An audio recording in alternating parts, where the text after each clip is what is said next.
Muy buenos días a todas y a todos. Les damos una cordial bienvenida al seminario online Clínica Socioeducativa, la salud mental de los profesores y profesoras en pandemia.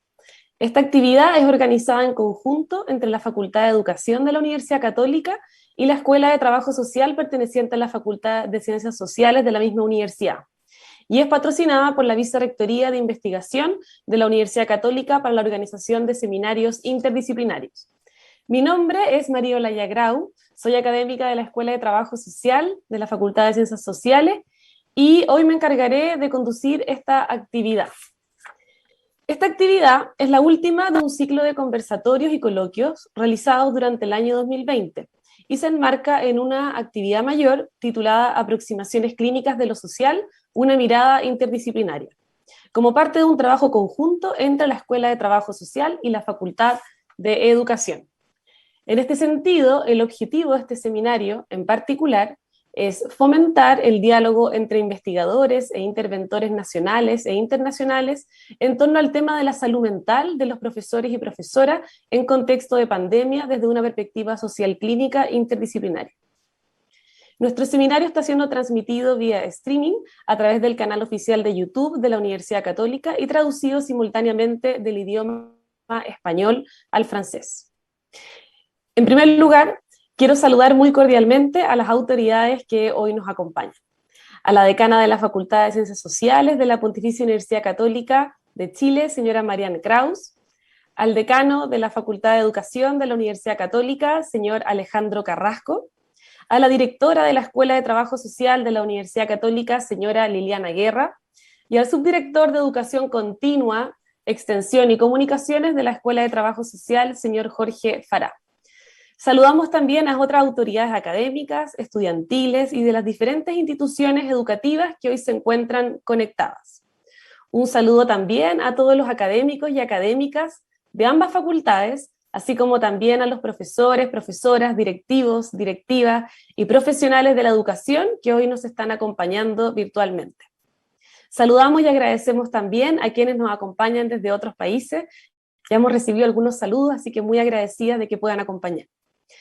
Asimismo, damos la bienvenida a nuestras expositoras invitadas. A Patricia Guerrero, académica de la Facultad de Educación de la Pontificia Universidad Católica de Chile, y a Dominique Caubarel, profesora de Ergonomía de la Universidad de Lyon II de Francia. Saludamos también a Alicia Raceto y Nicole Álamo, académicas de la Escuela de Trabajo Social de la Facultad de Ciencias Sociales de la Universidad Católica y quienes se encargarán de comentar las exposiciones de nuestras invitadas. Asimismo, agradecemos la colaboración de nuestros intérpretes de lengua de señas chilena, Fabricio Anselmi y Camila Delgado, quienes nos acompañarán durante toda la jornada. Para dar inicio a esta actividad y entregarnos unas palabras de bienvenida, dejo con ustedes al decano de la Facultad de Educación de la Universidad Católica, el señor Alejandro Carrasco. Bienvenido, decano. Muchas gracias a todas las personas que nos escuchan esta mañana por la transmisión YouTube y desde Santiago, desde Chile, y también entiendo desde fuera de Chile. Bienvenidos todas y todos. Y también saludar a la decana, Marianne Kraus, a Liliana Guerra, la directora de la Escuela de Trabajo Social, y por supuesto a nuestras expositoras, Dominique, Patricia, y a quienes van a comentar el panel, Alicia Raceto y a Nicole Álamo. Son unas breves palabras. Lo central hoy día es lo que nos van a presentar nuestras expositoras y luego el panel de comentarios. Yo quisiera decir dos cosas. Lo primero, la salud mental en el trabajo de los profesores es un tema fundamental, postergado y creo que cada vez más importante. Eh, Tenemos datos que son preocupantes en el país y datos que también uno puede extrapolar a otros países del mundo. Eh, no voy a decir con esto que esta es una de las causas de lo que voy a comentar, pero una de las razones importantes. En Chile, el 20% de los profesores deserta de la profesión al quinto año de ejercerla. La tendencia en los últimos 10 años en la profesión docente es un descenso en el 40% de la matrícula. No es el caso tan dramático en nuestra universidad, pero sí en el país. Y cuando uno mira esto, lo que advierte es que la profesión docente requiere ciertas condiciones. Los colegios, las escuelas, los liceos son espacios sociales, son espacios comunitarios y la salud mental es fundamental, y en parte también está mediada por tus condiciones de trabajo, por las interacciones que ahí se generan. Esto es crucial porque el trabajo pedagógico requiere una condición elemental, que es un bienestar mental. Entonces, esa es una primera cuestión. Esta conversación que vamos a tener esta mañana es muy relevante para los profesores y profesoras en particular, para los establecimientos escolares y para el sistema educativo en general. La profesión docente se construye sistémicamente. Y lo segundo que quería decir es que es celebrar, porque el trabajo interdisciplinario, la colaboración interfacultades, abordar ciertos problemas socioeducativos desde distintas disciplinas es fundamental, y este seminario y el ciclo que se ha estado haciendo eh, así lo confirma. Entonces, felicitar esta iniciativa y que tengamos un excelente seminario. Perdón, iba a agregar algo más que es más contextual, que no nos olvidemos. El contexto COVID. eh, los datos que tenemos en Chile es que los profesores autodeclaran, un 60% de los profesores autodeclaran que su salud mental ha empeorado en el contexto de la pandemia. Entonces, esto es sistémico, pero también es muy contextual a lo que estamos viviendo y nos pone un desafío en el corto, mediano y largo plazo, la salud mental de los profesores y profesoras. Creo que es importante remarcarlo. Así que con esto cierro y que tengamos una muy buena jornada. Muchas gracias.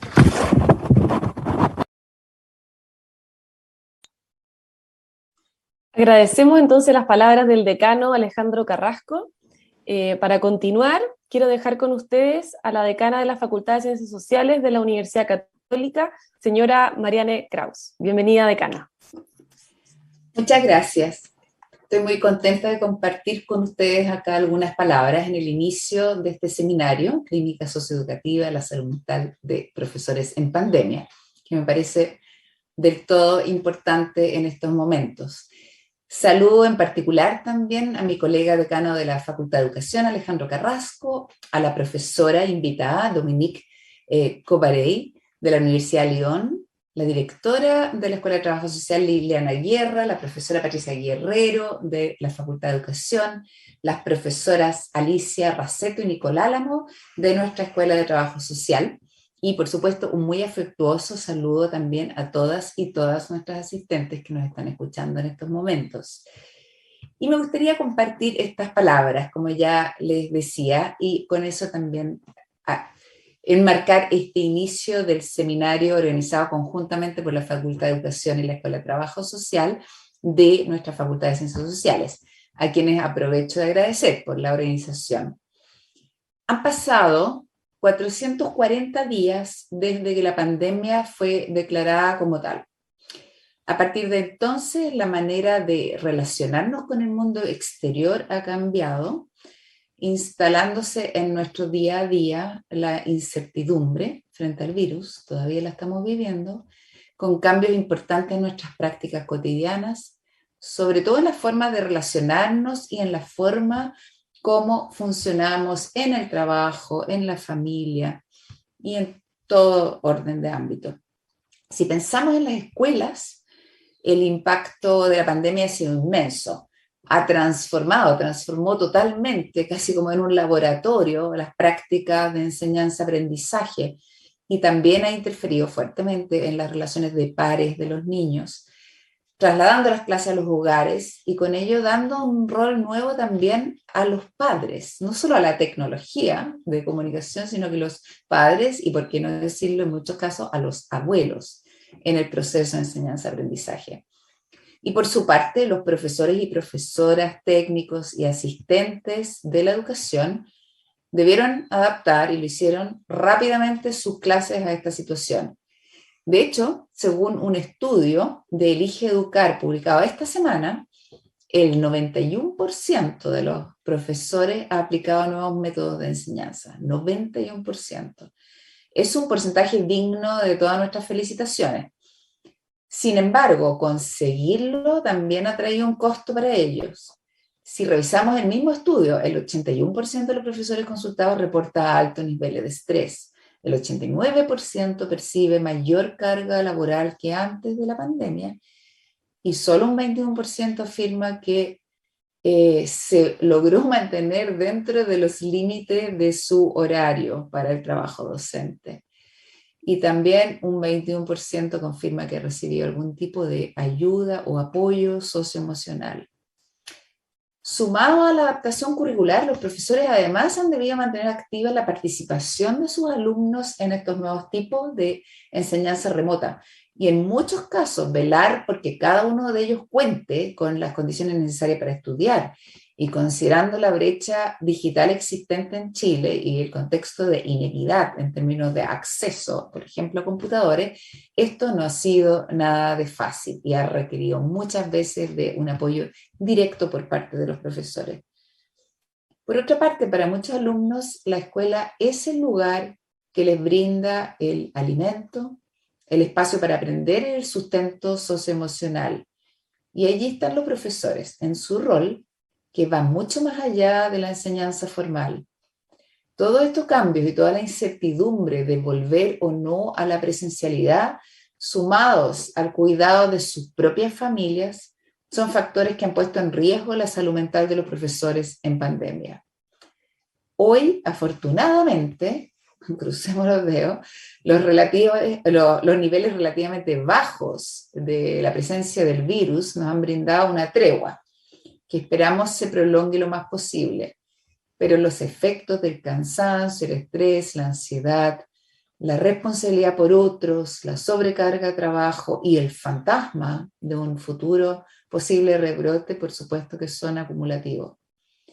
Por eso, trabajos como los de la profesora Patricia Guerrero, profesora de la Facultad de Educación UC, y de la profesora Dominique Coubarey, de la Universidad de Lyon, nos ayudan a tomar una nueva perspectiva.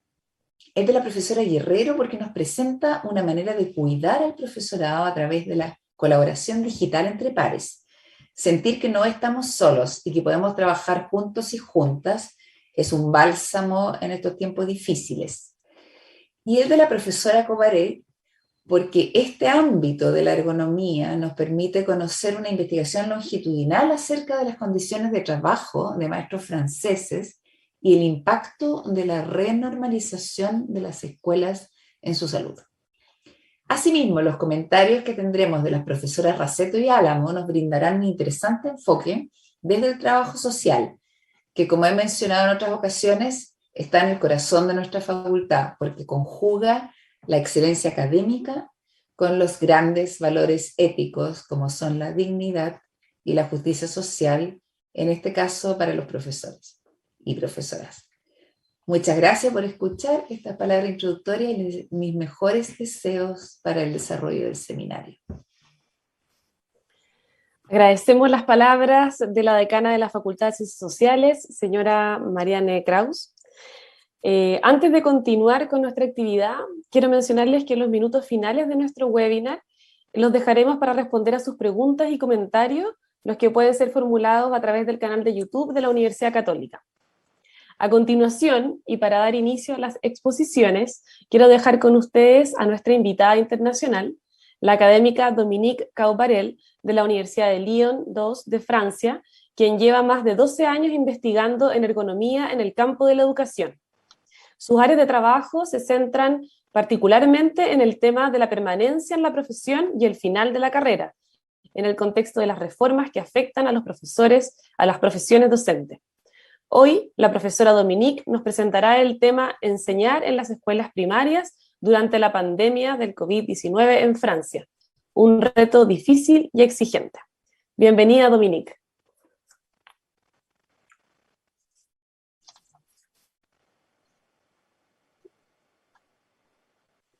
Oui, bonjour à toutes et à tous.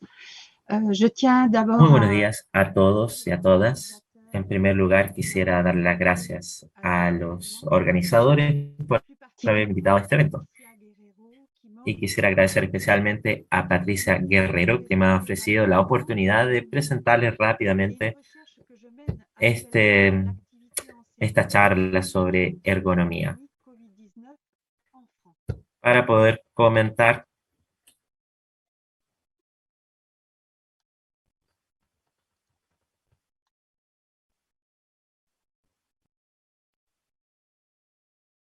Il y a un problème, non?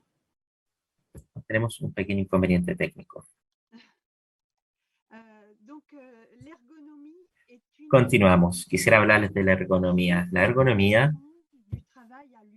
es Par la mise en œuvre de connaissances scientifiques adaptación del trabajo humano por medio de la puesta en práctica de conocimientos científicos relativos a los trabajadores y necesarios para concebir situaciones de trabajo, dispositivos que puedan utilizarse por parte del mayor número posible de personas con la comodidad mayor, con la seguridad mayor y con la eficacia mayor. El objetivo de los ergónomos es participar en la concepción de situaciones de trabajo que respondan a situaciones productivas y que al mismo tiempo sean compatibles con las necesidades, las capacidades, las posibilidades y los límites de los trabajadores igualmente. Nosotros en ergonomía intervenimos en todas las áreas de las actividades, al igual que en el campo social, en el sector público y también en el sector privado, empresas. Podemos intervenir ya sea con una lógica de corrección o en una lógica de concepción. Cuando me refiero a corrección, puedo hacer referencia a problemas tales como accidentes de trabajo, enfermedades profesionales, riesgos psicosociales, absentismo, mala función dentro de los colectivos de trabajo, pero también me refiero a problemas de productividad, de calidad del trabajo y también a problemas ligados a gestión del cambio y desarrollo de competencias. Es decir, nuestro campo de expertise es bastante amplio. Y también podemos realizar intervenciones del tipo concepcional,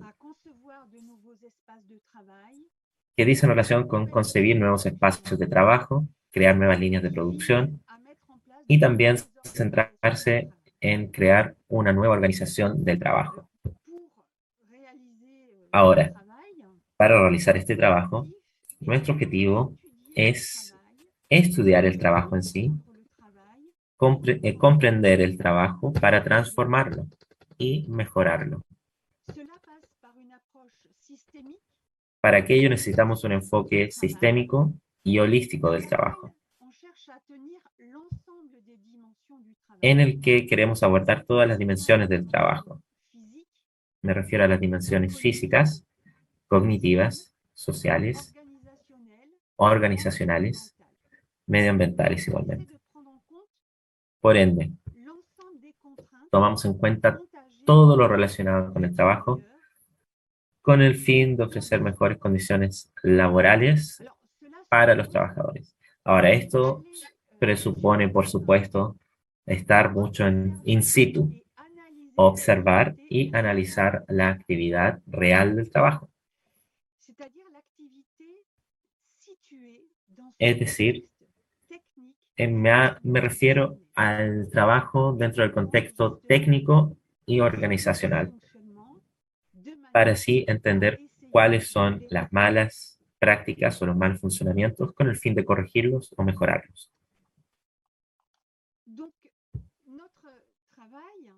Nuestro trabajo, entonces, dice relación con analizar situaciones como procesos dinámicos y variables, en donde interactúan trabajadores y trabajadoras considerados o consideradas personas inteligentes, y cuando digo inteligentes me refiero a personas inteligentes, capaces de regular sus sistemas, personas que tienen capacidad de iniciativa, que son capaces de hacer frente a las dificultades propias de su trabajo. También me refiero a personas con capacidades evolutivas, es decir, que desarrollen experiencias a partir de su experticia para movilizar su trabajo. Y también me refiero a un medio ambiente técnico organizacional que también evoluciona. Esta interacción nos interesa y va a estar en el centro de nuestro análisis como ergónomos. En la ergonomía, cuando hablamos de sufrimiento laboral, es decir, de la dimensión mental que se da dentro de una actividad profesional, le vamos a dar mucha importancia al análisis de las condiciones de trabajo y con frecuencia nos damos cuenta de que el sufrimiento de los trabajadores está ligado a conflictos de lógica entre aquellos que prescriben, es decir, aquellos que definen el trabajo, entre los que definen los medios de trabajo y los trabajadores, que son los que efectúan esos trabajos, que no solamente deben cumplir con objetivos, sino que muchas veces tienen que arreglar o solucionar otros problemas que muchas veces no son imaginados por aquellos que definen las condiciones de trabajo.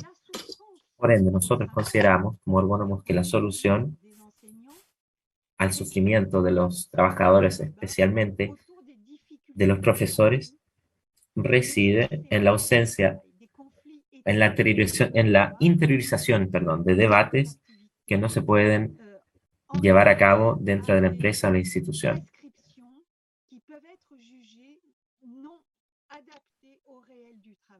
Me refiero con esto a la resolución de debates que muchas veces no tienen lugar en el trabajo. Y cito a un investigador cuyo apellido es Danielou, quien dice: el sufrimiento en el trabajo es la interiorización de los debates que no se pueden llevar a cabo en la empresa o en la institución.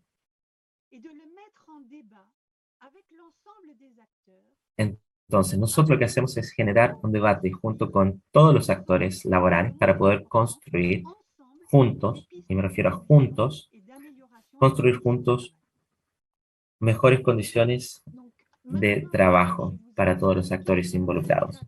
Ahora, después de haberles explicado rápidamente lo que es la ergonomía, voy a referirme a la investigación que realizo junto con Cécile Brunon en cuanto a la actividad de los docentes en tiempos del COVID-19 en Francia. Esta investigación que nosotros realizamos con cooperación de un sindicato de profesores en Francia tiene como objetivo analizar el impacto de la pandemia en la actividad de los docentes. Para esto, nos hemos enfocado en las órdenes o prescripciones que provienen del Ministerio de Educación francés que determinan parcialmente la actividad de los profesores, y también nos enfocamos en el proceso de renormalización de las actividades docentes, ya sea de manera individual o de manera colectiva. Me refiero con esto a cómo los profesores realizan concretamente su trabajo en este contexto de pandemia actual. También nos hemos enfocado en las condiciones de esta renormalización, es decir, qué medios tienen los colegios para los profesores a fin de que ellos puedan volver a la sala de clases. También nos hemos enfocado en las dificultades que han enfrentado los profesores y nos ha interesado el impacto de esta renormalización en la salud de los docentes igualmente. El estudio que nosotros hemos realizado es un estudio cualitativo, un estudio en el que nos enfocamos en 24 docentes de educación preescolar. Es decir, que le enseñan a niños de entre 3 y 6 años. En este grupo hay 2 hombres y 22 mujeres, que representan más o menos de manera proporcional a la cantidad de mujeres y hombres en este rubro. La edad de estos participantes es de entre 25 y 57 años y son miembros de distintas escuelas en Francia. Ahora les comento la metodología. Todos hemos sido limitados por la pandemia. Debido a los confinamientos implementados en Francia desde marzo del 2020 y durante 2 meses, no tuvimos la oportunidad de estar en terreno conociendo a estos docentes, como si lo habríamos hecho en condiciones normales. Es por eso que nuestra investigación se enfoca en entrevistas semidirectivas a distancia, largas de 10 horas aproximadamente, en 4 momentos distintos a lo largo de 18 meses. Por ende, este es un estudio longitudinal y durante el periodo de confinamiento, como no podíamos observar a los trabajadores en terreno, a los docentes en la sala de clases, hemos utilizado la técnica que se conoce como budgeton en francés. Es decir, lo explico. Le hemos pedido a los profesores que elijan un día típico de trabajo en el que nos relaten el conjunto de actividades que realizan a lo largo de un día común y corriente, que nos relaten sus actividades profesionales y también sus actividades de tipo ya personal. ¿Para qué? Para entender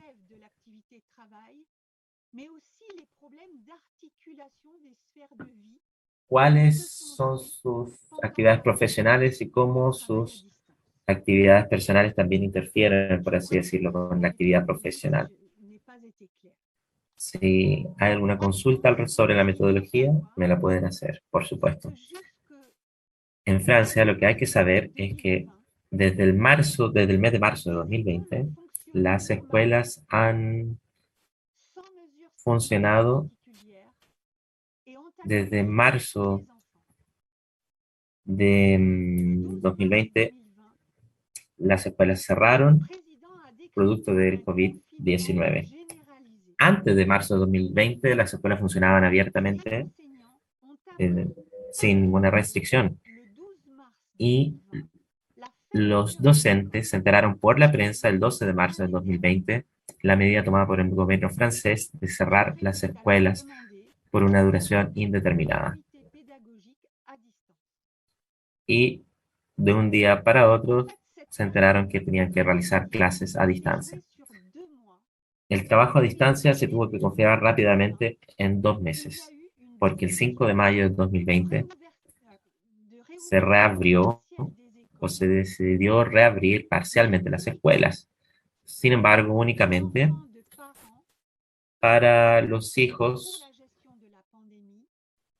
cuyos padres tuviesen un rol esencial para la gestión de la pandemia, que también tuviesen una actividad indispensable para la colectividad docente. Por ende, solo algunos niños volvieron a la escuela y los otros se quedaron en sus hogares. Luego, el 2 de junio del 2020, todas las escuelas volvieron a abrir. 2 de junio del 2020, con protocolos sanitarios muy estrictos. Y el uso de mascarilla era obligatorio solo para los docentes. Desde noviembre del 2020, nos encontramos en un contexto de apertura general de las escuelas. Y ya desde noviembre del 2020 se le pidió a los niños mayores de 16 años usar obligatoriamente la mascarilla.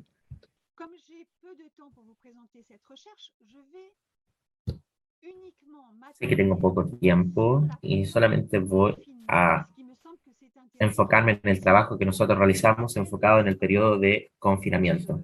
Y me parece que Chile sigue más o menos aún en etapa de confinamiento. En este periodo que hemos observado, vimos que la ausencia de anticipación por parte de las instituciones educativas no le permitió a los docentes prepararse adecuadamente para el trabajo a distancia.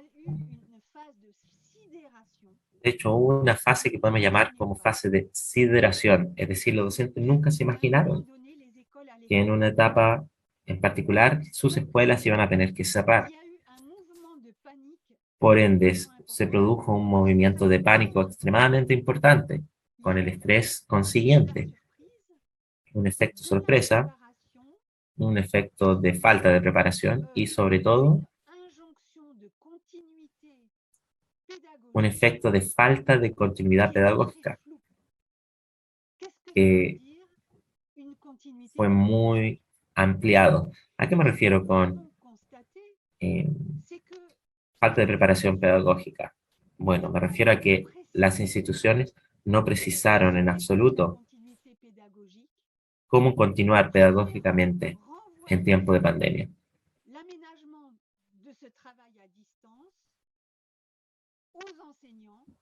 Y le transfirieron toda la responsabilidad del trabajo a distancia a los profesores, haciendo referencia a su carácter profesional.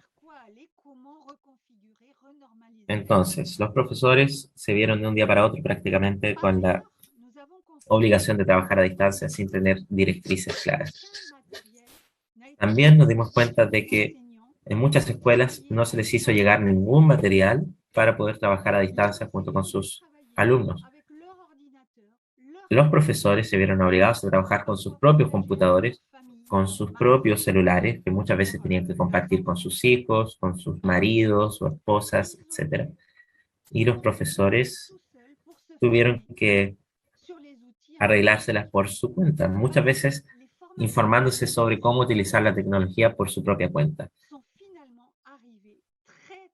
Porque la ayuda, la capacitación de las escuelas llegaron muy tarde, muchas veces cuando los profesores ya se habían organizado para la nueva normalidad.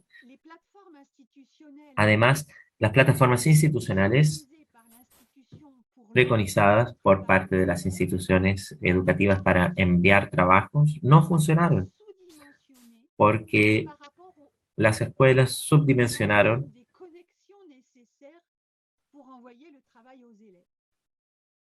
o subestimaron la comunicación digital con sus profesores. Por ende, lo que vimos fue que muchos estudiantes y profesores tuvieron que trabajar con sus propios medios, usando medios informales de comunicación, como por ejemplo WhatsApp, para estar en contacto y seguir estudiando y enseñando. Seul, parfois avec des collègues, à se servir. Por ende, vemos que tanto trabajadores de la educación como alumnos tuvieron que arreglárselas por su cuenta. Tuvieron que descargar aplicaciones que no conocían, participar en actividades virtuales en las que nunca habían participado. Y por supuesto que se encontraron con una gran dificultad igualmente, la dificultad de comunicación entre estudiantes y alumnos. Los padres muchas veces se convirtieron en mediadores entre padres y docentes. Los alumnos, los estudiantes, necesitaron tiempo para adecuarse a esta nueva lógica de comunicación.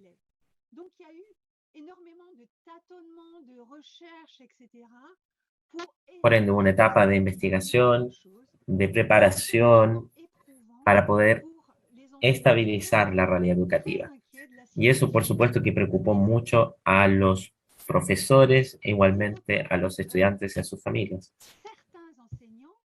Algunos profesores mostraron tener mucha creatividad y mucho ingenio en su trabajo. Algunos crearon canales YouTube, compartieron esos canales YouTube con otros colegas para enseñar. Algunos, por ejemplo, crearon material interactivo como libros en PDF para interactuar con los alumnos. Es decir, este periodo de trabajo a distancia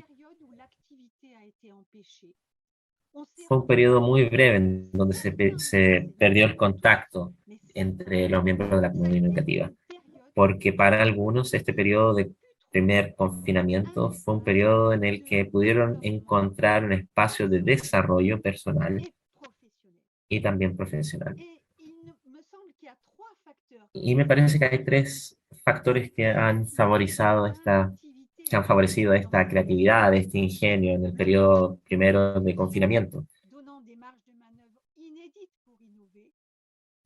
En primer lugar, la libertad que el gobierno le dio a los profesores para que innoven. Los colectivos de trabajo que en algunas escuelas eran muy fuertes, los grupos humanos de docentes que estimularon la creatividad de sus miembros. Y por supuesto la experiencia tecnológica. La experiencia tecnológica era muy desigual y la pandemia vino a promover el uso tecnológico por parte de todos. Puedo solamente insistir en esta creatividad, en este ingenio que se vieron acompañadas de una carga de trabajo aumentada. ¿A qué me refiero? Efectivamente, este periodo de trabajo a distancia llevó a un alto desgaste de los profesores, porque tenían que preparar clases a distancia y tenían muchas exigencias como responder a mensajes de apoderados, de los mismos estudiantes, y esta carga excesiva o adicional de trabajo muchas veces fue subestimada por las instituciones educativas. Esto, por supuesto, que generó una dificultad en los profesores porque se les aumentó la carga de trabajo, tuvieron que reducir el tiempo que le dedicaban a algunas actividades y tuvieron que regular sus propias agendas. Por ende, esta noción de carga de trabajo tiene que ser entendida con la carga cognitiva de este periodo. Y también hay que entender la dimensión emocional y afectiva que tuvo lugar en este periodo. Es decir, los docentes, en algún momento muchos tuvieron miedo de perder la atención de sus estudiantes. Para ya dar fin a mi presentación, quisiera mencionar que sí, los docentes se involucraron muchísimo en este periodo para hacer lo mejor de acuerdo a sus métodos y medios en esta situación degradada, por decirlo así. Comenzaron a sentir mucha rabia hacia sus propias instituciones y hacia el Ministerio de Educación, porque se sintieron desvalorizados, porque no fueron tomados en cuenta para decisiones políticas, porque tampoco se les acompañó en la implementación del trabajo a distancia y tampoco hubo un acompañamiento en el proceso de reapertura de las escuelas. El protocolo sanitario muchas veces resultó ser completamente irreal para el funcionamiento de una escuela. Y también los profesores sintieron una falta de consideración en cuanto a la sobrecarga de trabajo que se les asignó para poder hacer frente a su trabajo. Hubo dos momentos de mucho estrés. Uno, el anuncio de cierre de escuelas, que produjo un periodo de caos, del cual les hablé, y también la etapa de reapertura de las escuelas, en donde fue necesario implementar protocolos que no eran realistas y que eran totalmente inéditos. Y estos protocolos resultaron ser muy difíciles, especialmente para los directores de las escuelas, porque en Francia los directores son docentes como los demás, es decir, la carga del director de una escuela fue aún mayor, porque aparte de ser directores, eran docentes igualmente. Y para terminar sobre lo que estuvo en juego en cuanto a la salud, yo diría que los reajustes de la actividad docente durante la pandemia, yo solamente me he enfocado en el trabajo a distancia, pero hubo otras fases también de mucho estrés. Estos ajustes, estas sobrecargas de trabajo han tenido efectos en la salud que se traduce en una gran fatiga, en un gran cansamiento, una sensación de desgaste y desde octubre de 2020, cuando reabrieron muchas escuelas, ya los docentes se sentían sobrecargados. Por ende, pudimos ver el hecho de que la salud mental de los profesores se vio muy afectada. Y como a muchos profesores se les pidió volver a la sala de clases rápidamente, hubo muchos profesores que se contagiaron con COVID-19. Hubo cierre de escuelas, cierre de clases, y hubo una gran preocupación en cuanto a aquellos docentes frágiles en salud. O también docentes que experimentaron grandes dramas familiares con otros familiares estando contagiados. Por ende, podemos decir con claridad que el virus afectó grandemente la labor de los docentes. Habiendo dicho esto, les agradezco su atención.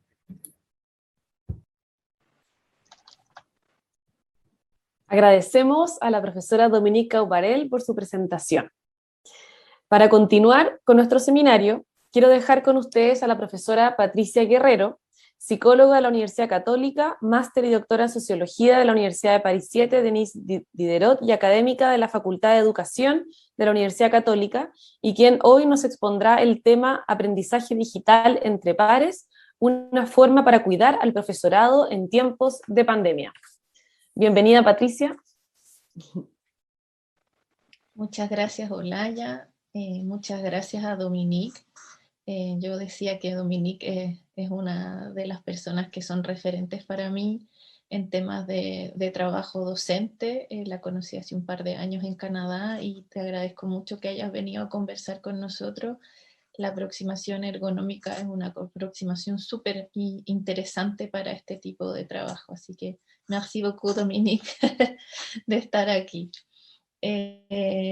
Muchas gracias a los decanos que han estado aquí dando invitándonos a este trabajo, y también a las autoridades de las escuelas, y en particular a Olaya Grau y toda la Escuela de Trabajo Social con quienes hicimos esta asociación.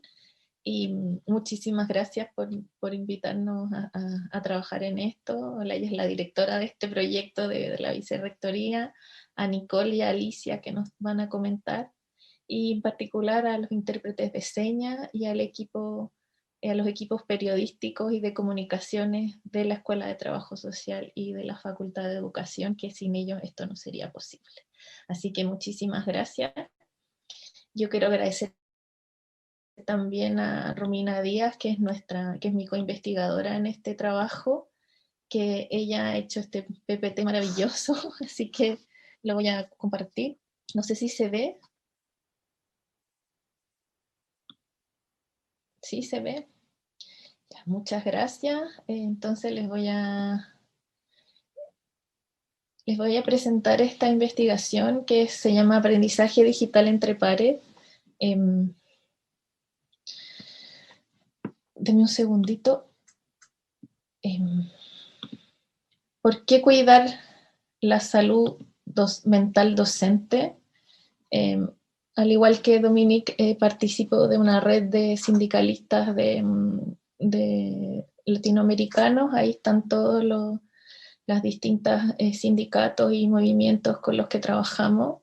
Y tempranamente el año pasado nos encontramos con que Chile hicimos una encuesta en la que participamos, y si verán en el gráfico, Chile aparece como uno de los países con más sensación de afectación de la salud mental con la pandemia.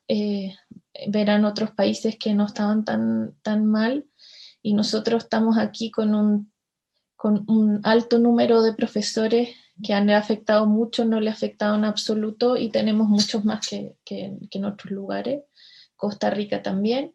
Y suponíamos que había que pensar el trabajo. Algo que nos llamó la atención fue cómo estaban trabajando nuestros docentes, y muchos con encuentros virtuales, pero mucha mensajería WhatsApp, mucho correo electrónico, muy poca plataforma educativa y harto llamado telefónico. Como verán, aquí son los celulares de los profesores, al igual que en Francia, los que empiezan a trabajar con esto, ¿no?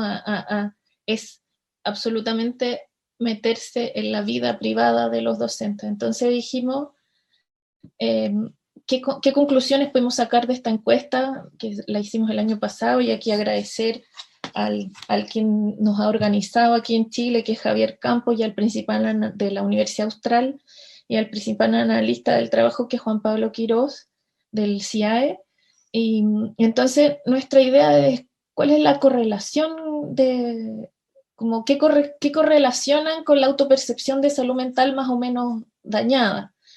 Cuando los directores y sostenedores parecieran no dimensionar que el cambio es enorme, dejando las mismas exigencias y no de cambios de contrato, no haciendo mucho uso de WhatsApp a través del celular, que hace estar disponible las 24 horas, baja conexión de los estudiantes y poco manejo digital, entonces las herramientas que tienen a mano es el WhatsApp. Y aprender otras herramientas parece un desgaste porque no hay tiempo para aprenderlas en las tareas cotidianas. Entonces nos asociamos con una escuela con la que trabajamos en un Fondesit y que por temas de ética ellos nos pidieron dejar el nombre en total anonimato, pero además después de hacerlo con esta escuela trabajamos con otras, hemos ido trabajando en otras escuelas y también con la experiencia que tenemos en formación continua, es un curso que vamos a dar en Centro UC, que es nuestro centro de formación continua. Entonces, la idea es seguir avanzando en esto. Entonces, quisiera partir con una frase que dice, nos han venido a capacitar informáticos, pero con estas profesoras nos dimos cuenta cómo aprendimos a usar el Classroom, una profesora participante del curso. Es interesante porque yo soy re mala para lo informático, pero mi colega Romina Díaz, ella es súper buena, y en realidad ella es psicóloga, no tiene ni una formación formal en esto, y había aprendido como profesora universitaria a moverse en el ambiente del Classroom. Y entonces hicimos un taller que fue desde la sociología clínica, que tiene que comparte algunas ideas con la ergonomía, y el objetivo fue capacitar en herramientas digitales a través de un espacio colaborativo, pero que el intercambio fueran los sentimientos asociados al cambio de la labor por la pandemia. O sea, íbamos a trabajar las herramientas digitales, pero el contenido de lo que íbamos a hablar era cuáles eran los sentimientos asociados a la pandemia y cuál era la vivencia subjetiva de lo social, que es lo fundamental de la sociología clínica. Uno entiende que es la vivencia subjetiva de lo social.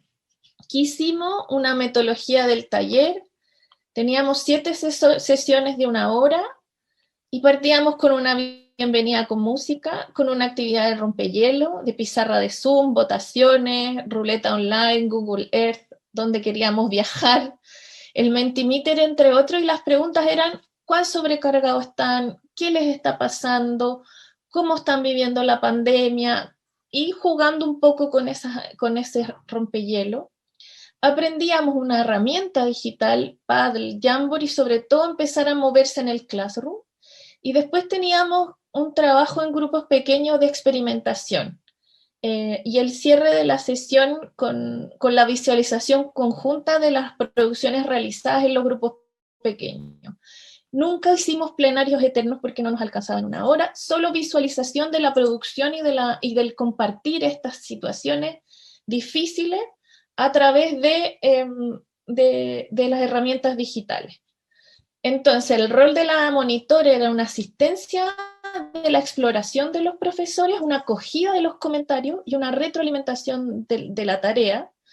Y el contenido a trabajar era compartir la experiencia del trabajo a distancia y atreverse a trabajar los conflictos de las escuelas. Entonces, la intervención en sociología clínica es una intervención que entiende que la crisis sanitaria es paradojal, que es catastrófica, crisis, que hay contradicciones, pero que también hay espacios, como decía Dominique, que en ciertas puede tener creatividad, innovación, solidaridad, inteligencia.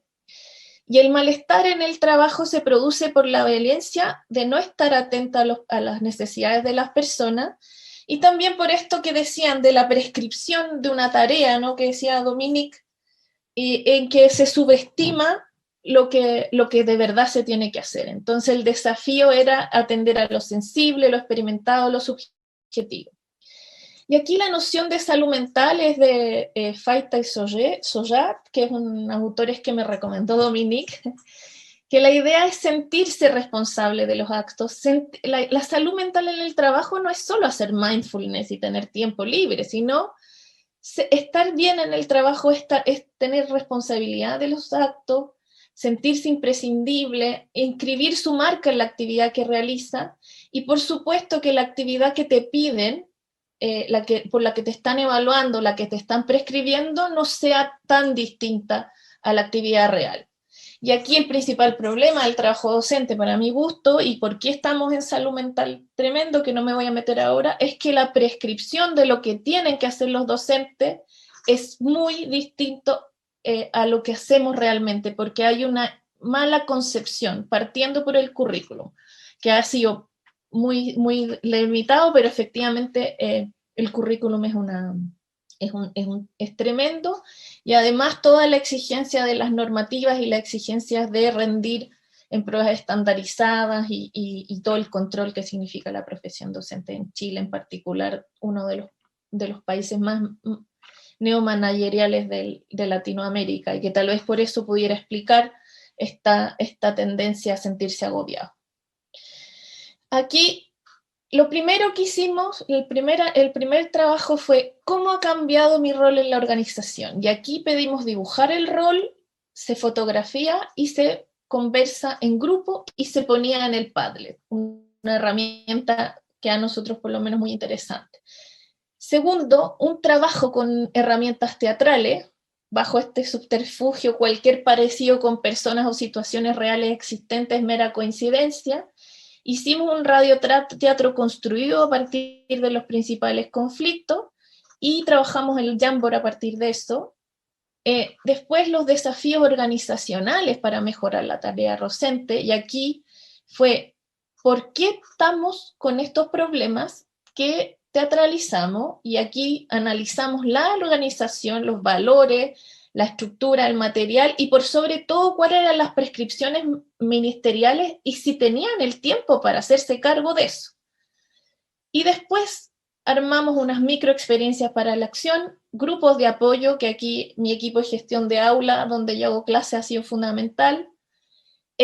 Los más avanzados como monitores, trabajo colaborativo, trabajar para echar a andar el Classroom y disminuir sobre todo el uso de WhatsApp en la escuela. Voy a ir rápido con los aprendizajes.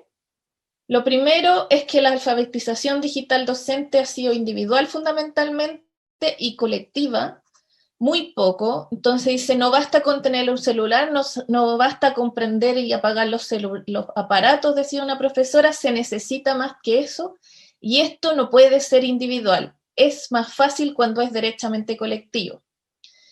Segunda cosa, miren aquí este radioteatro que aparece a partir del primer análisis del rol, y dice, la veo con un delantal puesto, revolviendo una olla, cuando le piden a una alumna que prenda la pantalla. Siguiéndole comida al hermanito más chico, igual a mí me da pena. Y dice, y ahí me di cuenta y me quise morir. Se me llenaron los ojos de lágrimas y tenía que seguir con la clase. La alumna esta tenía 12 años. Perdona, Jorge, dice la profesora en este radioteatro, me da mucha pena, nos preocupan los niños sin conexión.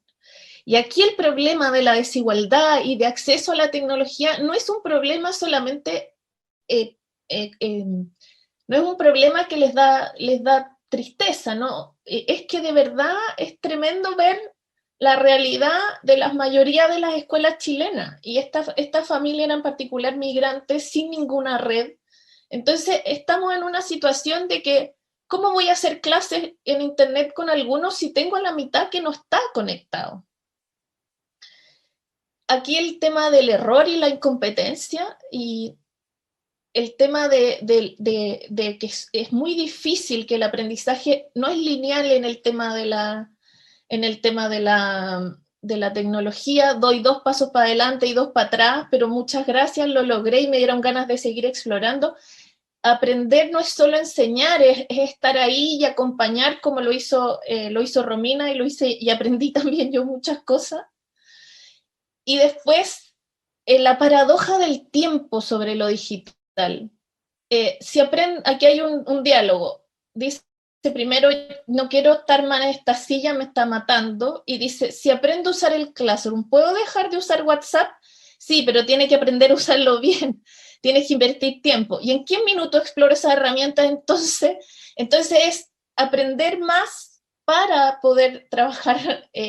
Hay que invertir un tiempo y eso no se dio ese tiempo para invertir, sino que se daban capacitaciones lineales y eso no puede ser, es otra forma de aprendizaje. Una profesora decía, cuando me toque apretar solo un botón, cuando sea instantáneo voy a subirme.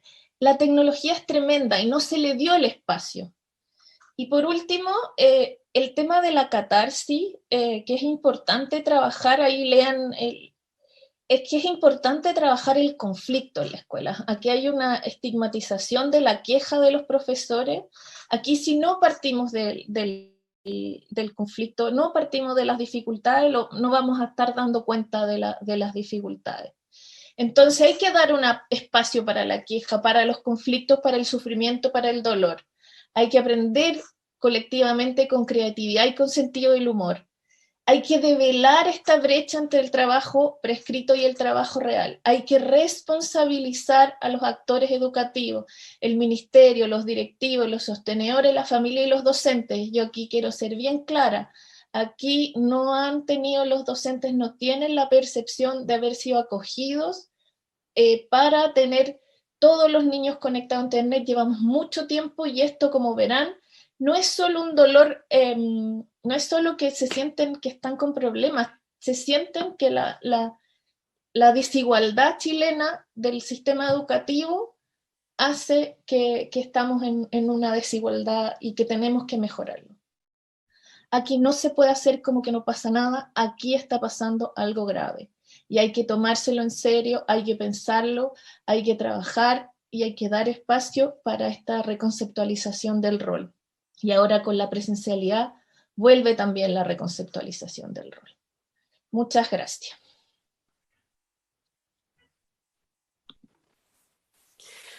Muchas gracias, Patricia, por tu presentación. A continuación, para comentar ambas exposiciones, quiero dar la bienvenida a las profesoras Alicia Raceto y Nicole Álamo, académicas de la Escuela de Trabajo Social de la Facultad de Ciencias Sociales de la Universidad Católica. Cada una tendrá 10 minutos para realizar sus comentarios, para luego continuar con las preguntas de nuestro público. En primer lugar, quiero invitar a realizar sus comentarios a la profesora Alicia Raceto, doctora en Ciencias de la Educación de la Universidad Católica. Bienvenida, Alicia. Gracias, Olaya. Hola, buenos días a toda la audiencia. Voy a hacer mi comentario a las notables ponencias realizadas por las doctoras Patricia y Dominique. Los profesores se han visto brutalmente exigidos durante la pandemia, porque no hay nada más complejo que desarrollar un vínculo interpersonal entre profesores, alumnos, familias, de una relación educativa a través de una plataforma de comunicación digital, ya sea Meet, Zoom, porque es un contexto diametralmente opuesto a lo que ocurre en la sala presencial de clases. No hay ruido ambiente, no ves las caras de los niños habitualmente, los niños están silenciados, no se mueven, no hay recreo, y además es una comunicación intermitente si es que la conectividad no anda bien. Entonces parecería que está todo en contra para forjar una relación, un vínculo interpersonal de enseñanza y aprendizaje. Entonces aprender de las herramientas digitales no resuelve el estado emocional de los profesores, como muy bien lo plasmó Patricia en su ponencia. Como dice Goleman, la salud mental está relacionada a las relaciones con otros. Los estados emocionales de otros nos construyen. Porque como dice Goleman, tenemos un cerebro social que detecta las emociones de los demás y nos vamos igualando a esas emociones. Entonces, los profesores Lo que necesitan, entre muchas otras cosas, ciertamente, es apoyo del entramado social, empatía, requieren desarrollar relaciones de confianza, requieren de trabajo colectivo, de favorecer los vínculos sociales, de un trabajo colaborativo, que yo creo que fueron los ingredientes esenciales de la experiencia que describió la doctora Patricia. Y es aquí donde me detendré en mi comentario, en la confianza como un ingrediente central de toda relación educativa. Como dice Hargreaves y Fullan, una de las principales características de la educación que se imparte en las escuelas es su carácter eminentemente social.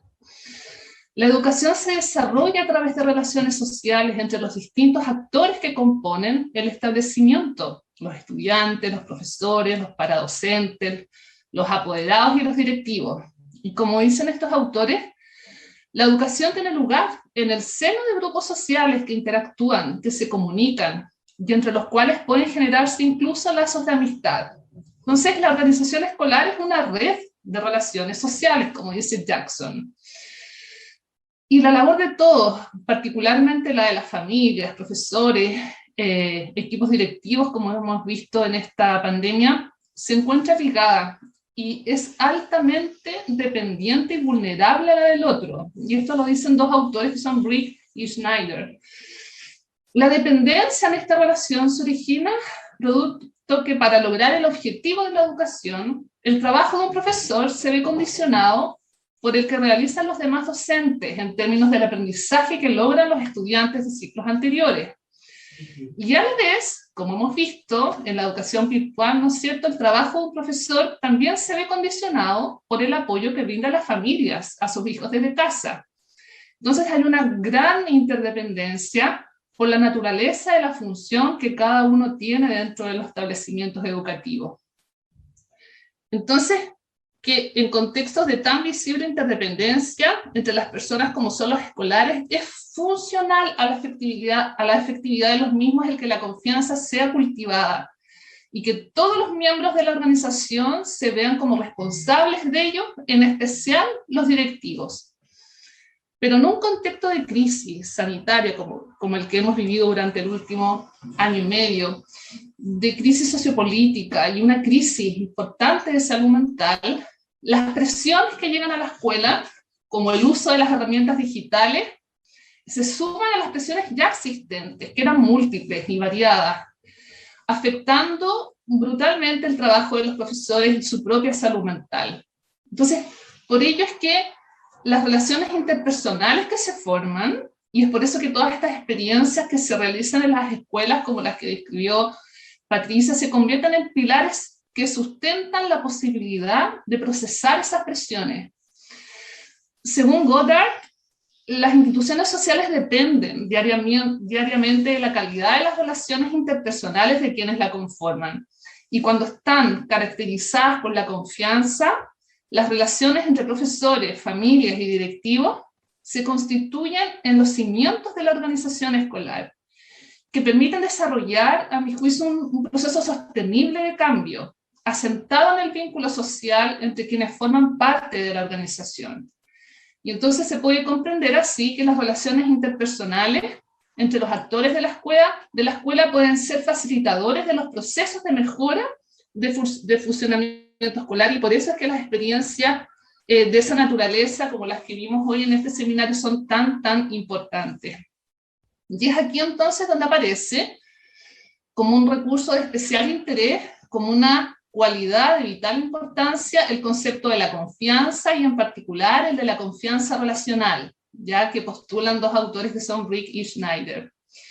Y este concepto de confianza relacional es entendido como una propiedad de las organizaciones escolares que se constituye como un recurso central para el mejoramiento educativo.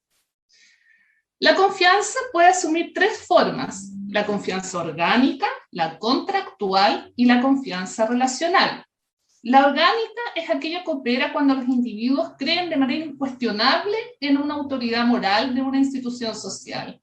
Suele darse en comunidades locales, en el caso de escuelas religiosas más bien fundamentalistas, en el caso de iglesias, sectas. es una confianza incondicional de completa obediencia hacia un líder. La confianza contractual, en cambio, es más común en las instituciones de la sociedad moderna, ya es dominante en las organizaciones jurídicamente establecidas. Con este tipo de confianza, con la contractual, suelen operar muchas organizaciones escolares y se genera sobre la base que el intercambio social es material e instrumental y está regido contractualmente. El contrato define las acciones básicas de las partes y por lo cual no se invoca en este tipo de confianza la dimensión ético-moral. En cambio, eso sí se incorpora en la confianza relacional, ya la dimensión ética-moral. Entonces, porque dada la naturaleza social y moral que tiene el quehacer educativo, es necesario actuar de acuerdo a ciertas motivaciones comunes, sobre todo en un contexto como el que actualmente estamos, de esta crisis de salud mental que afecta al profesorado y a todos los actores en realidad de la comunidad educativa, donde hay que tomar decisiones de forma colectiva y hay que más que nunca generar esfuerzos que son extracontractuales, ¿no? Dedicamos muchas horas más de las establecidas a trabajar en favor de los estudiantes para lograr los objetivos. Entonces, en contextos como estos se hace mucho más visible la importancia de que las escuelas cuenten con esta confianza relacional, que permitan hacer frente y volver resiliente a la escuela en un contexto tan complejo como el que estamos viviendo. Entonces, la pregunta es cómo, ¿no es cierto? ¿Cómo se construye la confianza relacional? Bueno, esta es una teoría compleja, es un modelo que tiene varios niveles, pero las experiencias descritas por las profesoras Dominique y Patricia yo creo que dan importantes pistas de cómo contribuir a la producción de la confianza relacional. Por ejemplo, se habló, ¿no es cierto?, de la educación colectiva, de la relevancia del vínculo, del trabajo cooperativo, de la comunicación constante entre estudiantes y familias. Pero la confianza, a mi juicio, tiene que ser un componente cotidiano de las relaciones interpersonales y un componente además sostenible de las relaciones interpersonales y especialmente promovidos por los líderes educativos, ya quienes tienen que ejemplificarla, modelarla y promoverla. Entonces ellos tienen un rol muy importante además de los profesores. La confianza relacional entre los profesores se basa en una comprensión común acerca de las materias que los estudiantes deben aprender, cómo deben conducirla y cómo los estudiantes se deben comportar, además de todas las cuestiones éticas morales de las cuales hemos hablado. Y el nivel intrapersonal de la confianza se construye de una manera, y Britt y Schneider plantean, ellos dan pistas de que existen 4 aspectos fundamentales de una relación interpersonal que sirven como criterios para discernir acerca de la confianza que voy a depositar con el otro. Entonces, mientras existan como cualidades las relaciones interpersonales, nos van a dar más posibilidades de construir relaciones de confianza. O sea, aplicando estos criterios que ahora les voy a mencionar, se puede construir un juicio acerca de la confiabilidad del otro. Y estos son demostrarse al interior de una comunidad educativa con el respeto, ¿ya? Y el respeto se refiere al reconocimiento de la importancia del rol que cada persona tiene en la educación de los niños y de esta mutua dependencia que existe entre las partes involucradas en esta actividad. Y es un respeto que necesita ser recíproco, es decir, demostrarse entre profesores, entre directivos y profesores, y entre profesores y estudiantes, y también con la familia. Otro aspecto importante para construir relaciones de confianza es demostrarse competente, ¿no? Y eso se refiere a la ejecución de las responsabilidades formales del trabajo esperado que los individuos que forman la comunidad educativa tienen que demostrar, ¿no? Tiene que ver con la habilidad que cada uno demuestra para lograr los resultados deseados. El tercer criterio relevante para construir relaciones de confianza es la estima personal hacia los demás. ¿Ya? ¿Qué significa esto? Es el sentirse cuidado por el otro, ¿no? En la práctica cotidiana, entendiendo que cualquier acción de los miembros para reducir el sentimiento de vulnerabilidad afecta positivamente la confianza interpersonal. Y por último, otro aspecto importante para construir relaciones de confianza en un contexto tan complejo como el actual es la integridad. Ya, y eso en un sentido básico tiene que ver con la consistencia entre lo que se dice y lo que se hace. Entonces, en un sentido más profundo, la integridad implica la perspectiva ética y moral que guía el trabajo de las personas. Entonces, bueno, finalmente decirles que la presencia de confianza le otorga calidad a las relaciones interpersonales, hace a las personas actuar distinto, fomenta la resiliencia de las instituciones escolares en un contexto de cambio, de crisis y de extremas presiones que están afectando a la escuela, posibilita el trabajo colectivo, favorece la comunicación, la coordinación, la generación de acciones en equipo, acercándose entonces así cada vez más a las metas formuladas en una organización escolar. Gracias por los minutos. Gracias, Alicia, por tus comentarios. A continuación, y también para realizar sus respectivos comentarios, dejo con ustedes a Nicole Álamo, doctora en Psicología de la Universidad Católica. Bienvenida, Nicole. Muchas gracias, Olaya. Buenos días a todos y a todas. Voy a compartir una presentación que hice a partir de las interesantes exposiciones de las profesoras Patricia y Dominique.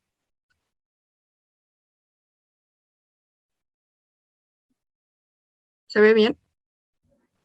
Sí. Ya, gracias, Olaya.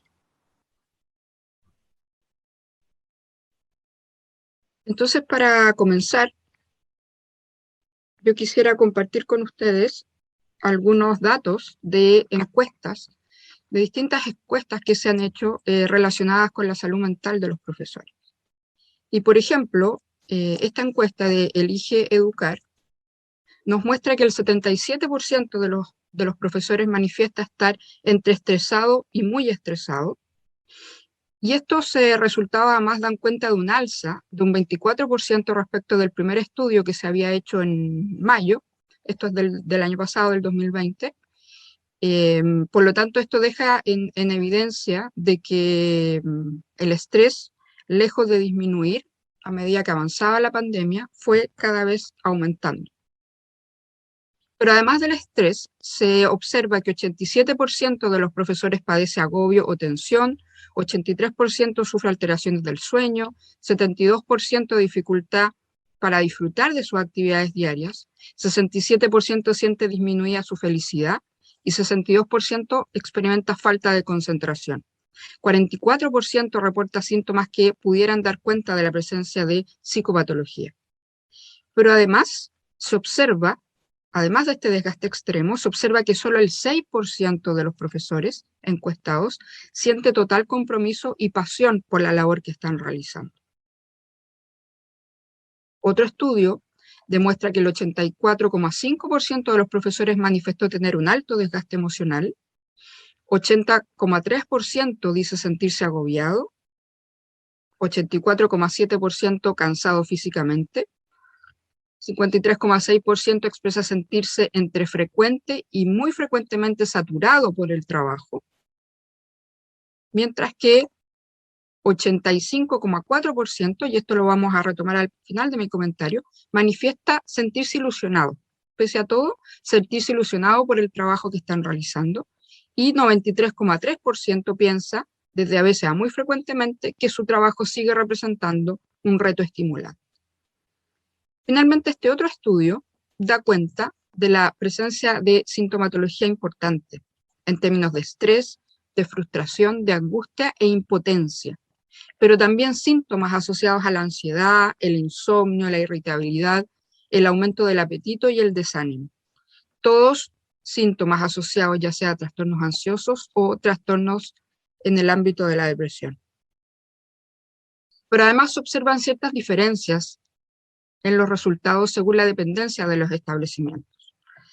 En el caso de los profesores de colegios públicos o municipales, se sienten ligeramente más frustrados, angustiados e impotentes, mientras que los de colegios particulares se sienten ligeramente más estresados que los de otras dependencias.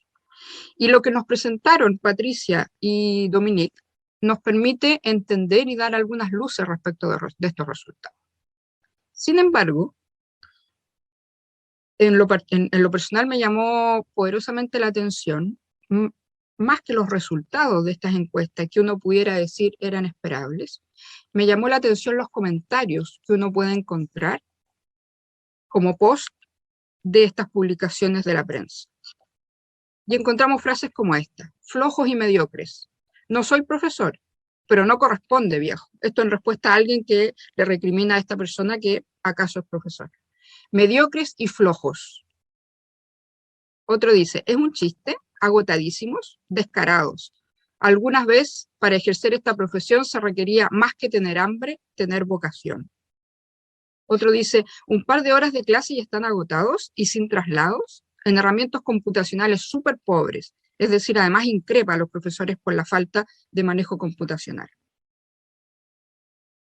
Y otro les increpa si acaso son los únicos que están sufriendo en esta pandemia. E incluso más, dice, solamente sobreviven los que poseen fuerza mental, y el resto a llorar a otro lado. Y seguimos con comentarios similares, ¿no? Si ellos están estresados, me imagino cómo estarán los policías y trabajadores de la salud.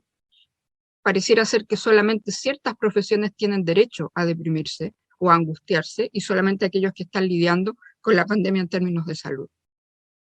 Otro, con palabras bastante irreproducibles, dice, trabaja, tal por cual. Y otro dice que no están ni mejor ni peor que muchos otros. Vieja floja, a todos los telemáticos nos pasa lo mismo, pobrecitos, todo el resto trabajamos desde las casas, tomando piñas coladas, 30 minutos de clases al día, etc. ¿De qué manera entonces las presentaciones de Dominique y Patricia permiten iluminar y reflexionar respecto a estos juicios que se emiten desde la opinión pública? Por un lado, desde la sociología clínica, como plantea Patricia y otros autores, desde la sociología clínica podemos ver que la vivencia subjetiva de la población, por ejemplo, el desgaste de los profesores, se relaciona no solamente con un fenómeno intrapsíquico, sino que tiene que ver fuertemente también con los fenómenos sociales. Y en esto quiero poner énfasis a propósito de, más allá de los resultados de las encuestas, de estas opiniones de la opinión pública, que los profesores lo único que hacen es quejarse, que son flojos, que están solamente un par de horas al día, algunos dicen media hora, frente a la pantalla, que de qué se quejan. Y eso, sin duda, que aumenta el malestar y el sufrimiento. Es decir, ya la jornada laboral es extenuante, ya carecen en un principio de ciertas herramientas tecnológicas, y tener que enfrentarse a este enjuiciamiento social claramente puede ser causa de un aumento en el sufrimiento y en el malestar. Y una de las personas que participan en estas encuestas que les presenté plantea, los médicos hoy efectivamente tienen más pega, pero es un trabajo que ya conocen. Es decir, los médicos, enfermeras, si bien tienen una sobrecarga, no se enfrentaron a la incertidumbre que sí enfrentaron los profesores, de enfrentarse a un trabajo para el cual no estaban preparados. Pero no solo vemos este tipo de juicios en la opinión pública, y esto también nos entrega luces de las causas del profundo malestar de los profesores. Cuando tenemos ministros, por ejemplo, que dicen que los profesores están buscando no trabajar, ¿sí? Y que pareciera ser el único caso en el mundo donde los profesores no quieren trabajar. Por lo tanto, se increpa incluso al colegio de profesores de que está buscando no argumentos en términos de poder salvaguardar la integridad de los profesores en el retorno a la presencialidad, sino que simplemente están buscando excusas para no trabajar. Incluso se cuestiona su vocación. Y más allá, ¿cierto? Un senador incluso dice que muchos de los profesores han estado de vacaciones durante el año pasado. Y se propone que hay que empujarlos a retomar su labor docente. Tal como plantea Patricia en su estudio, que nos permite, ¿cierto?, entender como hipótesis estos resultados de la encuesta, que dicen que los profesores de establecimientos públicos se sienten más frustrados, angustiados e impotentes versus los de establecimientos privados que parecieran sentirse más estresados. Y esto nos invita a reflexionar acerca de lo que tanto Patricia como Dominique planteaban respecto a la brecha entre el trabajo prescrito con el trabajo real. Y Dominique, cierto, señalaba que el sufrimiento está ligado a esta brecha en términos de que aquellos que diseñan lo que se debe hacer ni siquiera muchas veces imaginan los problemas reales con los que se encuentran aquellos que tienen que implementar estos diseños. Y aquí aparece, cierto, una frase del estudio de Patricia, de una profesora, que dice: nos preocupan los niños sin conexión. Como la niña, que con mucho dolor, cierto, la profesora expone que la ve que mientras tiene que estar conectada a clases, le tiene que estar preparando la comida a su hermano menor. Y entonces nos enfrentamos al problema de la desigualdad en el acceso a la tecnología. Y pudiera ser, en términos de hipótesis, que aquellos profesores de establecimientos públicos, más que sentirse solo estresados, se sienten angustiados e impotentes y frustrados frente a la realidad que enfrentan sus alumnos y que es la falta de acceso a una buena conectividad.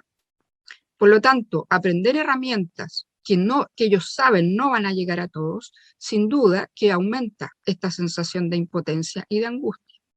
Y por eso la relevancia que plantea Patricia de analizar la política pública asociada con el trabajo online, y se llega a concluir que esto finalmente no ha ido aparejado de políticas públicas adecuadas. Ya vimos lo que plantean incluso algunas autoridades, ¿cierto? Señalando que los profesores derechamente no quieren trabajar. Y entonces el problema de la conectividad y de los aprendizajes recae única y exclusivamente en las comunidades educativas, aumentando sin duda la desigualdad. Pero el malestar en el trabajo y la pérdida de sentido finalmente son síntomas, como plantea Patricia, de no estar atento a las necesidades de las personas, en este caso los profesores. Y es lo que vemos lamentablemente desde algunas de nuestras autoridades. Por lo tanto, si el trabajador es pensado solo como un aplicador de técnicas y no se considera su individualidad y lo que le está pasando en términos emocionales y psicológicos, evidentemente pierde también, y eso permite entender parte de los resultados de la encuesta, pierde también el interés, la motivación y aumenta sus índices de problemas en términos de salud mental. Y tal como plantea Dominique de manera similar, el sufrimiento en el trabajo tiene que ver con que no se pueden llevar a cabo estos debates al interior de las instituciones. Y no solo al interior de las instituciones, porque como vimos a nivel de autoridades, se desacredita, se deslegitima y derechamente se denigra al profesional docente. Por lo tanto, están dadas las condiciones desde nuestro contexto político, educativo, para llevar a cabo estos debates que plantea Dominique, son tan necesarios para mitigar el sufrimiento en el trabajo. Y esto sin duda que conlleva, tal como decía Dominique y Patricia, rabia, desvalorización y falta de comprensión. Y luego nos encontramos al problema actual, ¿cierto?, de la normalización o la renormalización, que, tal como dice Dominique, ya lo están enfrentando y lo enfrentaron en Francia. ¿Están dadas las condiciones en Chile para retomar la presencialidad? ¿Están dadas las condiciones para poder cumplir con los protocolos? Y pareciera ser que en Francia, que al igual que en Chile, las condiciones no están dadas. La aplicación de los protocolos es irreal. El distanciamiento físico con salas de clases que generalmente albergan a más de 40 alumnos, claramente son irreales. Y por lo tanto nos enfrentamos nuevamente a la desigualdad. Mientras en algunos establecimientos se puede cumplir con una jornada completa, en otros establecimientos están teniendo que dividir la jornada y que la mitad de los alumnos vayan un rato en la mañana y otros en la tarde. Por lo tanto, tendemos a replicar la desigualdad con esta exigencia de volver a la presencialidad sin analizar y sin procurar que estén dadas las condiciones. Y una de las autoras de estas encuestas que yo les mostré entonces propone que los establecimientos se preocupen también de las emociones, como nos invitaba también Alicia a reflexionar, las emociones que rondan el proceso de enseñanza-aprendizaje. Pero para cerrar este comentario, quisiera también referirme a un elemento esperanzador que nos plantea Patricia, y que ella le denomina de la catarsis a la acción. Y esto se ve refrendado también en las encuestas. Como les decía al principio, a pesar de todo el desgaste, el estrés, la angustia, 85,4% de los profesores manifiesta sentirse todavía ilusionado. 93,3% piensa que su trabajo sigue suponiendo un reto, pero es un reto estimulante. Mientras en otra encuesta se encontró que la presencia de emociones positivas, como el optimismo, el entusiasmo, la confianza y sobre todo el sentirse acompañado, a propósito de la experiencia que Patricia nos relató del aprendizaje entre pares, se asocia a una menor prevalencia de sintomatología. Y finalmente el dato que nos compartió nuestra decana, que 91% de los profesores, pese a todo el desgaste y el estrés, han aplicado y se han atrevido a aplicar nuevas metodologías, sin muchas veces tener el acompañamiento, o generalmente sin tener el acompañamiento necesario. Y tal como dicen algunos de los profesores de la investigación de Patricia, estamos impresionados de lo que logramos. En este poquito rato que trabajamos, nos pudimos conocer y compartir lo que vivimos, la relevancia del compartir. Pero además, no solo lo que vivimos, sino lo que hacemos, compartir las experiencias nuestras, los que saben más y los que saben menos, los que han tenido mejores experiencias y los que han tenido no tan buenas experiencias. Hemos hablado abiertamente de las cosas que nos pasan, pero también del sistema que nos está impidiendo hacer nuestro trabajo. Sin embargo, la luz de esperanza es que de la catarsis todos los profesores han logrado pasar a la acción. Y si bien las sesiones, como dijo Patricia, tuvieron este espacio para la queja, para poder manifestar y contener ese sufrimiento y ese dolor, también abrieron un espacio para la creatividad y para el sentido del humor. ¿Sí? Se pudo analizar la brecha entre el trabajo prescrito y el trabajo real, y cuando los profesores logran tomar conciencia de que son un engranaje más dentro de este sistema complejo, pero además logran darse cuenta de que no son los únicos responsables, sino más bien son otros los principales responsables, dejan abierto la posibilidad y la puerta para poder mejorarlo. Y entonces aparece la creatividad. Y finalmente, reflexionar acerca de los principios que nuestra decana planteaba sustentan la labor o la disciplina del trabajo social. En la labor docente, ¿están dados los principios de dignidad a propósito de este juicio público y del juicio de las autoridades, de tratarlos de flojos, trabaja tal por cual? Y por otro lado, ¿están dadas las condiciones para el principio de la justicia social cuando tenemos una alumna que tiene que conectarse mientras cuida a su hermano menor, mientras otros tienen todas las condiciones necesarias para poder conectarse? Con esa reflexión quisiera terminar este comentario. Muchas gracias. Muchas gracias, Nicole, por tus excelentes comentarios y muchas gracias a todas en realidad por sus excelentes presentaciones, muy interesantes y estimulantes también. Tenemos poco, ya estamos en la hora, tenemos muy poco tiempo para poder poner un poco las preguntas a disposición de la expositora. Sin embargo, queremos extendernos unos minutos, ya que han salido bastantes preguntas en el canal de YouTube, y sobre todo han estado referidas a temas del tema de la salud mental. Entonces, si les parece, voy a leer rápidamente preguntas que tienen que ver con este tema, para que luego Patricia y Dominique puedan decir unas palabras al respecto. ¿Les parece? Entonces, Luz Salazar dice: ¿qué se ha hecho en Francia para atender la salud mental de los docentes que nos sirva de referencia en América Latina? Erika Muñoz dice: ¿y cómo se trabaja la salud mental de los docentes si no hay pausas? Deben seguir trabajando y el ministerio pide lo mismo de siempre, como si todo siguiera igual. Luz Salazar nos dice: en Francia está previsto modificar las condiciones laborales docentes para brindar apoyo de capacitación, equipamiento, aumento de salarios por la educación remota y el uso de tecnología digital.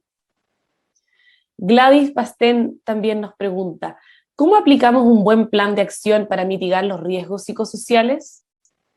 Elba Jiménez también nos dice: ¿qué tipo de atención terapéutica debería brindárseles a los profesores en este contexto de pandemia y presencialidad parcial o total para recuperar su salud mental? Esas son algunas de las preguntas que han ido surgiendo en el canal de YouTube. Son bastantes y hay más aún. Hemos tenido que seleccionar algunas, así que si les parece, no sé, Patricia, Dominique, puedan comentar algo al respecto acerca de la salud mental, y con eso ya podemos dar cierre a nuestro seminario. Agradecemos y aprovecho de agradecer a todos quienes han participado a partir del canal de YouTube con sus preguntas, sus comentarios y sobre todo también sus agradecimientos a nuestra notable expositora. Patricia, Dominique, no sé quién quiera comenzar.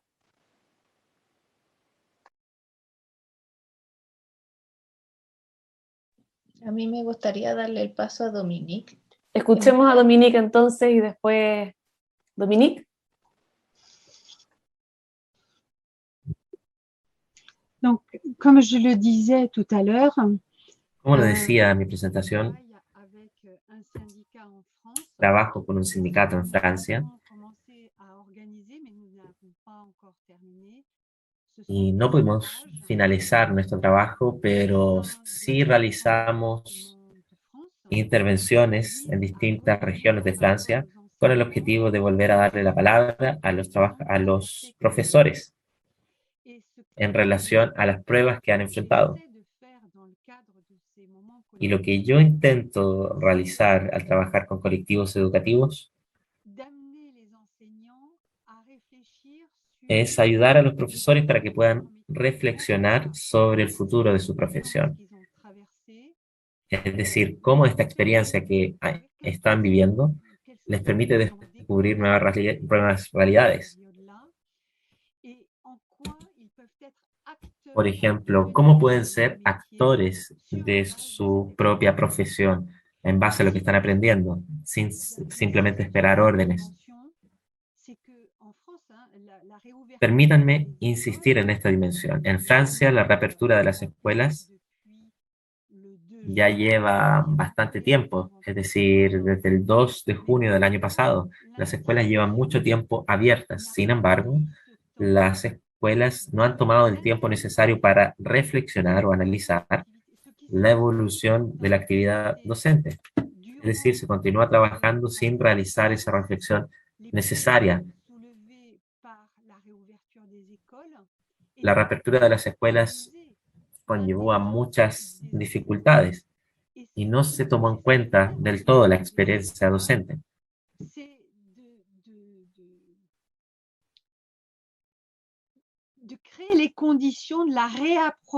Faltó crear las condiciones necesarias para los profesores luego de haberlos escuchado, porque ellos son los principales actores del proceso educativo junto con los estudiantes.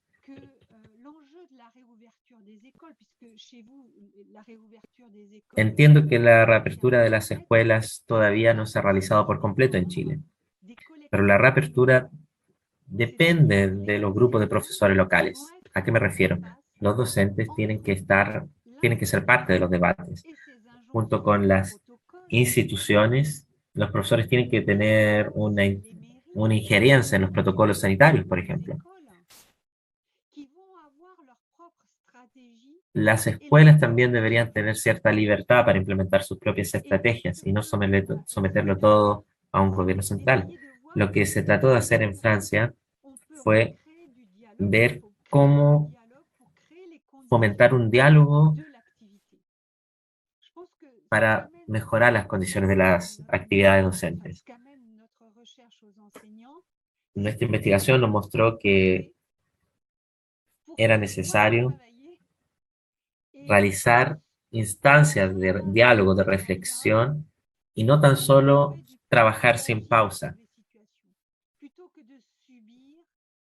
Era necesario que los profesores pudiesen hacer una pausa y reflexionar sobre su labor y cambiar algunas prácticas, más que y evitar trabajar y avanzar sin una dirección concreta. Sobre la reapertura de las escuelas, quisiera mencionar que el enfoque de una institución en cuanto a su protocolo necesario muchas veces se basa meramente en la higiene del trabajo, que no considera para nada la actividad del docente. Se le pide, por ejemplo, a tanto profesores como alumnos que usen mascarilla en todo momento, que guarden la distancia social, pero no nos preguntamos sobre las limitantes o las limitaciones que esas medidas producen. Por ejemplo, si se utiliza la mascarilla, si se mantiene la distancia social, ¿puede haber un debate en clases? Entonces eso genera un sentimiento de culpa en el profesor, porque el profesor se ve muy limitado, el profesor ya deja de tener la libertad le pertenece al protocolo, ya no al profesor. Por ejemplo, en la educación prebásica, para poder cantar todos juntos, para aprender a leer, por ejemplo, es necesario sacarse la mascarilla. Sin embargo, el protocolo tiene prioridad y los alumnos no tienen la libertad para sacarse la mascarilla en ningún momento. Muchas veces los profesores no tienen la libertad de pedirle a un alumno que se saque la mascarilla para ver cómo gesticula, cómo mueve los labios al leer. O si un profesor se atreve a pedirle a un alumno que se saque la mascarilla, lo tiene que hacer de manera escondida, para no sentirse culpable, para no infringir la ley. Por ende, vemos una incoherencia entre los valores de un profesor y el trabajo bien hecho. Sabemos que las personas valoran el hecho de volver a trabajar en un lugar físico. Y muchas veces ocurre que las personas ni siquiera se atreven a hablar con respecto a las medidas tomadas por terceros o las autoridades, de miedo de ser visto como alguien muy conflictivo. Y para mí estos debates son necesarios. Es necesario decir su propia opinión frente a los protocolos sanitarios, por ejemplo. Hay que tener mucho cuidado, porque hay que tener cuidado con este enfoque demasiado centrado en la higiene del trabajo, que neutraliza la esencia del trabajo, porque se antepone la higiene ante ante todo otro elemento. Es decir, nos enfocamos solamente en el mantenimiento de las reglas, en el respeto de las reglas higiénicas o sanitarias, dejando de lado las reglas pedagógicas. Tenemos que reflexionar sobre nuestros protocolos. Los protocolos tienen que ser lógicos, realizables.